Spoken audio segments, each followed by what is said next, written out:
hasil yang luar biasa banget. Tahu ya juga mainnya kayak apa gitu kan. Di luar lapangan bahwa mereka tidak best friend, it's okay kan.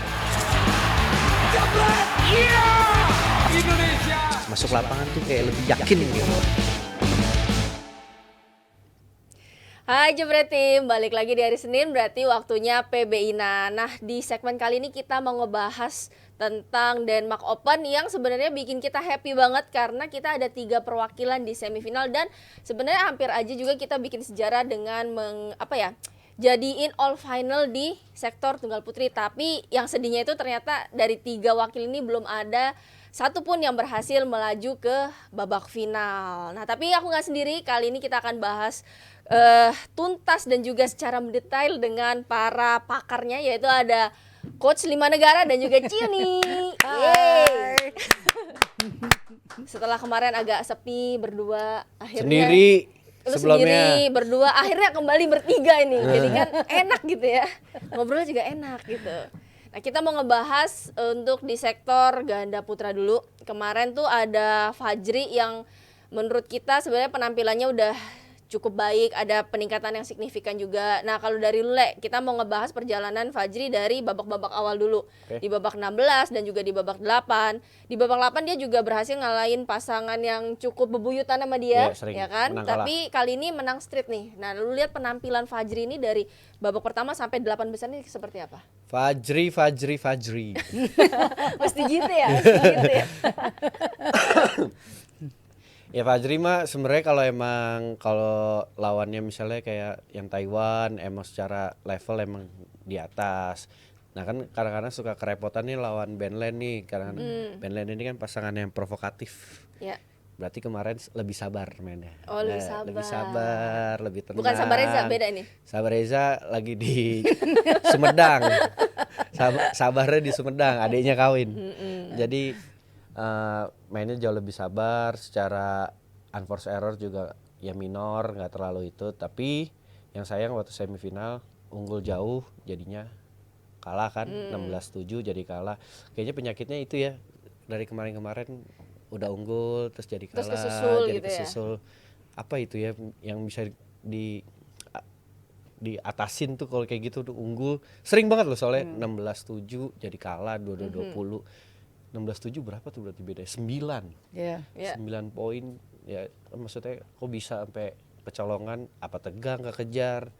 Kemarin angka kalahnya jus, tapi kan mepet-mepet jadi kalah. Sekarang ini udah unggul jauh jadi kalah lagi. Ya. Ya sayang sih kayak gitu. Iya, bener. Karena sebenarnya kemenangan udah di depan mata, itu tuh bener-bener dia kayaknya udah bisa menang straight harusnya. Kuncinya kan saya pertama kan. Iya bener, set pertama udah unggul terus 20 duluan juga. Dan lihat postingan Ci ini agak gemes juga sedikit gitu Ci ya. Nah apa Ci yang terjadi? Kenapa kok kayaknya itu tadi udah unggul jauh tapi kok peluangnya bisa dibuang? Iya, yang pertama memang kalau lihat panjang pertandingan ini yang paling seneng adalah Rian tuh normal servisnya terutama gitu ya. Itu lawan Ben dan Shen. Shen itu 2 poin terakhir dia yang servis. Ya. Servisnya bagus banget, Iya, masuk gitu. Nah itu yang bikin susah ya Sana buat nyerang, dan akhirnya menangnya 21-19 lah gitu. Itu udah oke. Nah babak semifinal menurutku mereka punya peluang gede banget karena serangannya masuk, Sana nggak enak banget tuh. Betul. Dua-duanya nggak enak.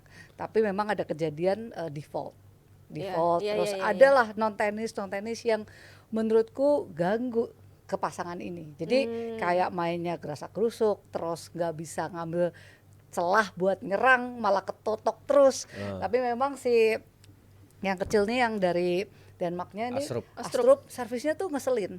Servis pendek, servis flick.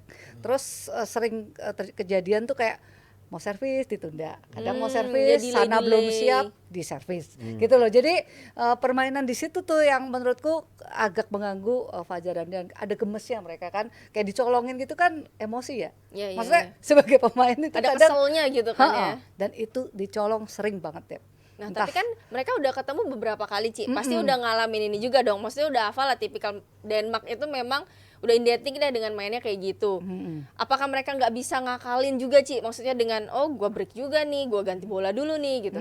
Karena waktu itu sih lebih ngeliatnya emosi ya. Maksudnya Oh, ke bawah. jagain Iya. depan mau ngambil serangan, tapi begitu di flick gak keburu. Dep. Oke. Nah, jadi kayak dari situnya tuh terima servisnya lah ya. Itu yang bikin nggak enak duluan tuh di udah yang mimpi 17 tem itu. Kalau udah Koheri tuh yang jagain. Iya, Udah berarti 2 coach itu ya. udah ada komplit. 2 coach itu. Mungkin apa instruksinya beda kali waktu itu? Apa gimana nih? Tapi yang jelas ya secara permainan smooth sebenarnya. Hmm. Maksudnya kalau nggak ada gangguan gitu tuh, kalau game pertama menang ya udahlah itu ya. Iya. Menang Krusial straight soalnya game. pertama kan. Tapi game ketiga, aduh.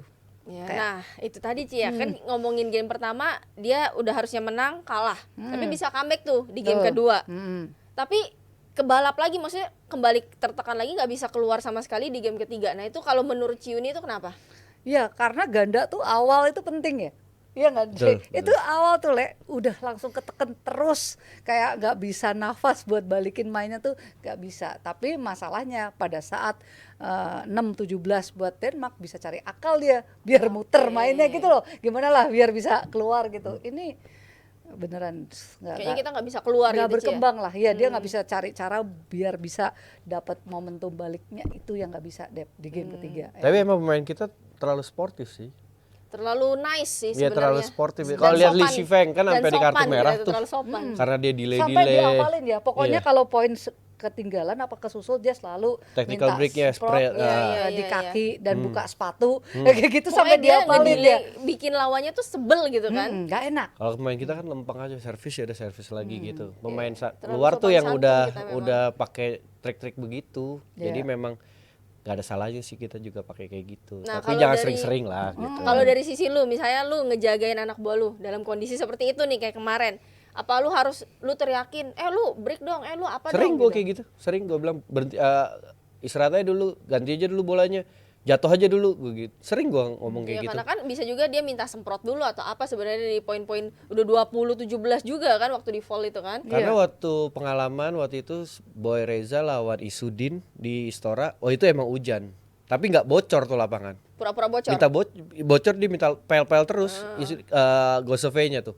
Jadi temponya jadi berubah kan, nggak enak gitu. Jadi dia Cari-cari ngelawan. momen ya. Iya, kayak gitu. Kalau aku lihat tuh kemarin ya ampun 16-7 mainnya sih. Iya, gila. kayak udah yakin banget ya Ci, Iya, kita sebagai penonton nggak ya. bisa, celahnya nggak ada buat Fadri gitu ya. Karena Sayang, bisa sayang. dibalik gitu loh. Karena dari servis memang gak enak terus sananya tuh ya. Makanya sana pas dapat servis ngakalin biar bisa nyerang gimana. Tapi biar 16-7 banyak Iya, gitu. itu tapi 9 para- poin. banyak Ya, banget lah. Orang Le. tua Kekejar itu masa luar biasa loh. sekelas Fajri nggak bisa Maksudnya kebalik 9 gitu ya. angka gitu kan. Betul. Tapi kalau udah emosi, udah nafsu, Mm-mm. memang susah sih.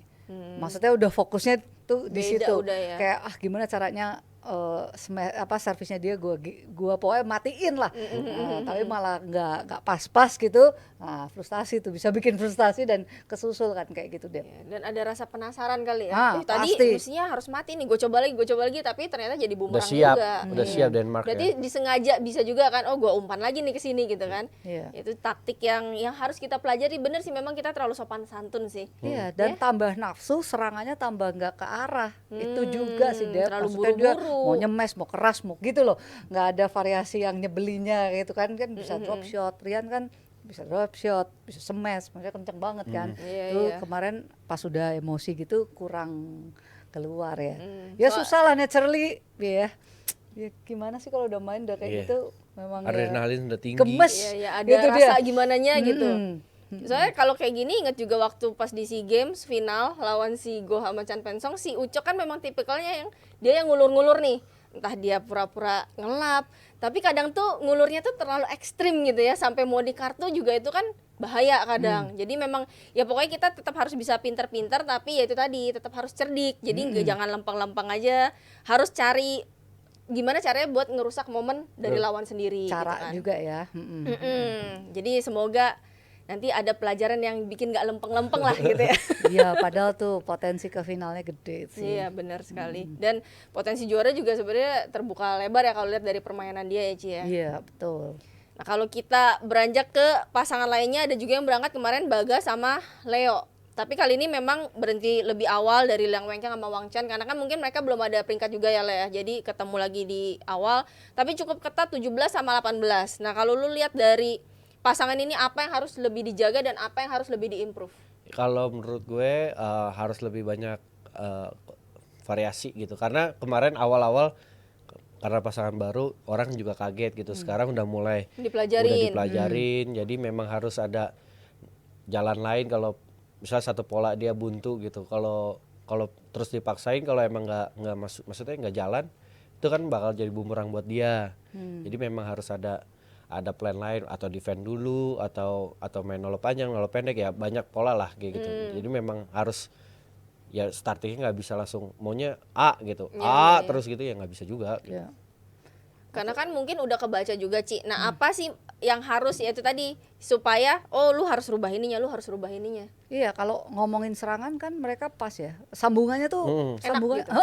Maksudnya orang bisa susah banget sama serangannya Bagas Leo. Ya sama Bagas Fikri kan mestinya juga sama tuh modelnya, Dani Leo ada serangannya, tapi nggak senyambung ini. Ini kayaknya lebih nyambung gitu lebih ya. Karena enak secara di-defend pace ya. juga hampir sama gitu. Itu. Saling mengimbangi gitu ya. Nah itu udah bagus ya. Maksudnya itu yang mereka mainkan lah sekarang ini. Nah, menurutku ya itu tadi, defense-nya juga harus lebih kuat, pancingannya juga harus lebih variasinya ada. Karena kan ini mulai dijagain supaya dia nggak terlalu banyak nyerang, gimana caranya lah pasangan ini, ya kan. Nah itu yang dia harus juga pinter-pinter punya senjata lain lagi juga nih buat bisa dapat serangan, pasti bisa dapat poin dari selah lain, udah pasti. Kayaknya nggak bisa ngandelin Cuman serangan aja. Iya, walaupun kalau kita ingat kan si itu aja dapat di bawah 10 ya, si pasangan Korea itu Di kumis sih ya. dikumis gitu sama serangannya. Tapi itu kan awal. Orang masih kaget. Sekarang masa percobaan, Dep. Oke. Jadi harus Honeymoon period. Honeymoon period. lebih waspada. Jadi ini masa-masa yang sebenarnya agak krusial juga, gimana mereka bisa ngelewatin atau enggak. Kalau bisa lewatin harusnya hasilnya bagus ya, karena potensinya juga pasangan ini jangka panjangnya oke banget harusnya, dan udah apa sih, banyak ngalahin pemain-pemain top juga Iya, gitu betul. kan. Ini Jadi ya, cocok benernya ya kalau dinilai sejauh ini. Cuman dia bisa ngembangin permainannya apa enggak nih, Dep, itu yang menjadi PR utama. Kan nggak mungkin main di satu pola terus ya. Benar. Pasti udah ditungguin juga Benar, gitu. udah dipelajarin Udah pastinya. Tapi emang defense sih harus lebih improve Iya. lagi, harus dikuatin lagi gitu ya. hampir ke majority lah pasangan kita gitu. Kalau kita lihat Malaysia gitu kan, ya dia udah punya defense, nyerangnya kurang, sekarang lebih banyak nyerang juga main. Tapi paling nggak modalnya juga ada gitu. Udah ada dulu. Gitu. Berarti lebih Terutama bervariasi. Kalau bola pelan ya itu Iya. lebih ngolah lah gitu, Dep. Nggak Iya. bisa Nggak bisa langsung mati. Lebih harus ngoyo lagi itu ya. Betul. Kalau tadi pasangan muda, kita juga ada satu pasangan lagi yang paling senior kemarin ikut, ada The Daddies. Tapi memang harus kalah dari Yugo sama Takuro Hoki, dan cukup jauh sebenarnya, 8-21, 15-21. Nah, kali ini lu lihat penampilan Daddies, apakah udah deh The Daddies kayaknya Kita nikmatin Daddies main aja udah. oke. Kayaknya gitu. Kan Dengan sisa-sisa waktu captionnya yang ada udah nih. end tur terakhir Eropa, tur Jangan pertama. ngeprank ya Kojeng ya, jangan ngeprank ya. Iya, jadi ya dinikmatin aja. Ahsan Hendra mah udah kita nikmatin lah, udah nggak usah terlalu dibebanin dia harus juara gini. Dia udah banyak banget ngasih gelar sekarang. Emang kan secara umur juga emang udah menurun lah secara performance, tapi kita tinggal nikmatin aja Ahsan Hendra. Mumpung masih ada. Benar, mumpung masih bisa ditonton Iya. ya. Karena memang kalau kita lihat dari postingan-postingan gak cuma The Daddies, para istrinya juga ya Cia, kayaknya mengisyaratkan bahwa udah dikit lagi nih, sebentar lagi nih kita cuma punya waktu untuk nonton mereka. Nah, setelah ada isyarat untuk pensiun ya Ci ya, kita kan berarti udah harus siap-siap juga untuk ditinggal The Daddies.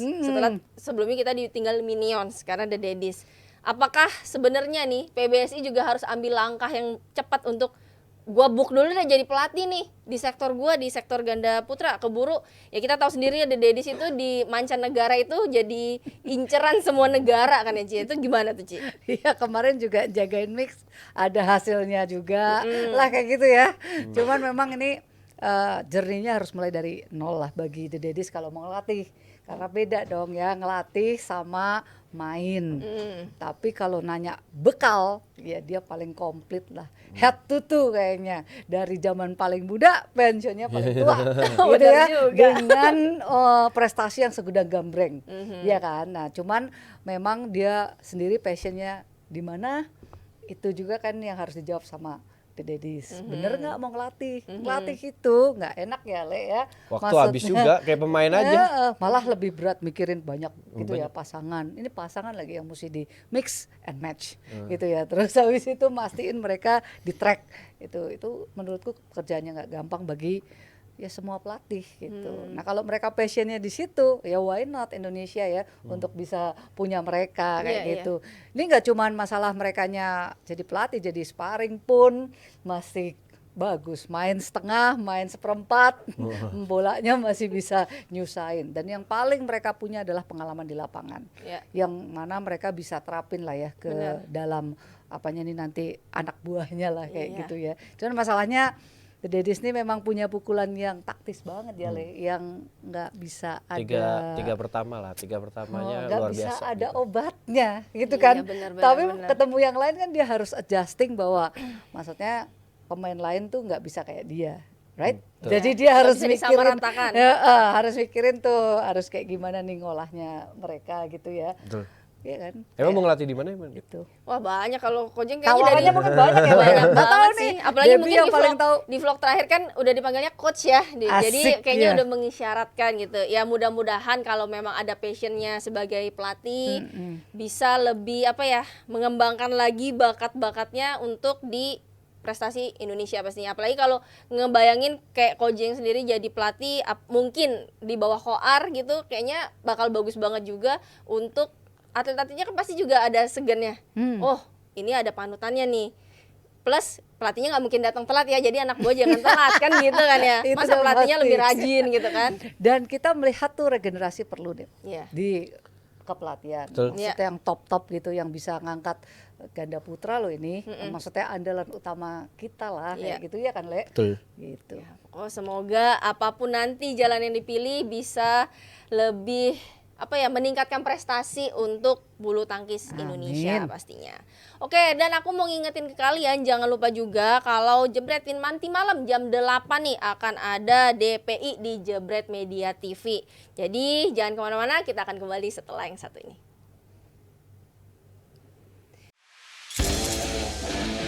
Hasil yang luar biasa banget. Tahu ya juga mainnya kayak apa gitu kan. Di luar lapangan bahwa mereka tidak best friend, it's okay kan? Masuk lapangan tuh kayak lebih yakin gitu.